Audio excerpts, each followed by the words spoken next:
સુરતના અડાજણ ચાર રસ્તા નજીક આવેલા ટીવીએસ ઈવીના શોરૂમમાં અચાનક ભીષણ આગ ભભૂકી ઉઠી. સુરતના અડાજણ ચાર રસ્તા નજીક આવેલ ટીવીએસ ઈવીના શોરૂમમાં અચાનક ભીષણ આગ ભભૂકી ઉઠી હતી. આ દુર્ઘટના એટલી ગંભીર હતી કે આગની જ્વાળાઓ બાજુમાં આવેલા એપોલો ફાર્મસી અને કૃષ્ણા રેસ્ટોરન્ટ સુધી પહોંચી ગઈ હતી, જેના કારણે બહાર પાર્ક કરેલા આશરે 15થી વધુ વાહનો બળી સંપૂર્ણપણે રાખ થઈ ગયા છે. અડાજણ ચાર રસ્તા નજીક આવેલ એક ટીવીએસ ઇલેક્ટ્રિક વ્હીકલ શોરૂમમાં અચાનક ભયાનક આગ ફાટી નીકળી હતી. વાહનોની બેટરીઓ અને જ્વલનશીલ સ્પેર પાર્ટ્સના કારણે આગે જોતજોતામાં વિકરાળ સ્વરૂપ ધારણ કરી લીધું, જેના લીધે શોરૂમમાં રાખેલા વાહનો બળીને ખાખ થઈ ગયા હતા. આ આકાશી ધુમાડા અને વિકરાળ જ્વાળાઓ પાડોશમાં આવેલા એપોલો ફાર્મસી તેમજ એક જાણીતી હોટેલ સુધી પહોંચી જતા ત્યાં પણ ભારે નુકસાન થયું હતું. આ દ્રશ્યો જોઈ સ્થાનિક લોકોમાં ભારે અફરાતફરી મચી હતી.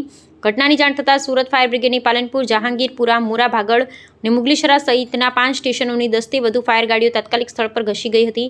ડેપ્યુટી ચીફ ફાયર ઓફિસરના જણાવ્યા મુજબ ફાયર ફાઇટરોએ ચારેય તરફથી પાણીનો મારો ચલાવી આગને વધુ ફેલાતા અટકાવી હતી અને ભારે જહેમત બાદ તેના પર પૂર્ણ કાબુ મેળવાયો હતો. Reporter Wasim Patel, Surat. Fire officer Balwantsinh, Tabipura fire station.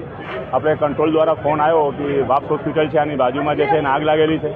એટલે આપણી ટીમ લઈને ઝડપથી આ જગ્યાએ આવી ગયા. આ જગ્યાએ આવ્યા એટલે જે બાઇકોની દુકાન હતી, બધી જે 5 થી 6 જે દુકાનો હતી બધા પકડાઈ ગયેલી હતી. ઓર પાછળનો વિભાગ પકડવાનો તૈયારી જ હતો.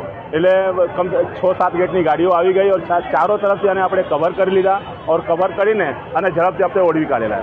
શું લાગે છે આગનું કારણ? આગની કારણ હવે જાણવામાં આવેલું નથી, કેમ કે આગ ઓલાવીને આપણે બહાર જ નીકળેલા છે. આપણે કેટલી દુકાનો ચપેટમાં છે, નુકસાનને આશરો કહી શકાય? હવે તો બધું જાણવું પડે કે કેમ કે શું છે કે એક તો આખો ટીવીએસનો શોરૂમ હતા, પછી બીજા ઘણા અલગ અલગ દુકાનો છે, ત્યારે બધાને જાણવું પડે કેટલા નુકસાન થયું છે. લેકિન બધા દુકાનોના બધાને ભરીને રાખ થઈ ગયેલો છે. આશરે આજે કેટલી કલાક લાગીને કેટલી ફાયર સ્ટેશનની ગાડીઓ? કમ સે કમ 6 થી 7 ગેટના ગાડીઓ આવી ઓર ચારો તરફથી અને કવર કરી લીધા. આગને બળવા નહીં દીધા ઓર તરત જ આપણે કવર કરી લીધા. એટલે અડધો-પોણ કલાકમાં કવર થઈ ગયું આપણે.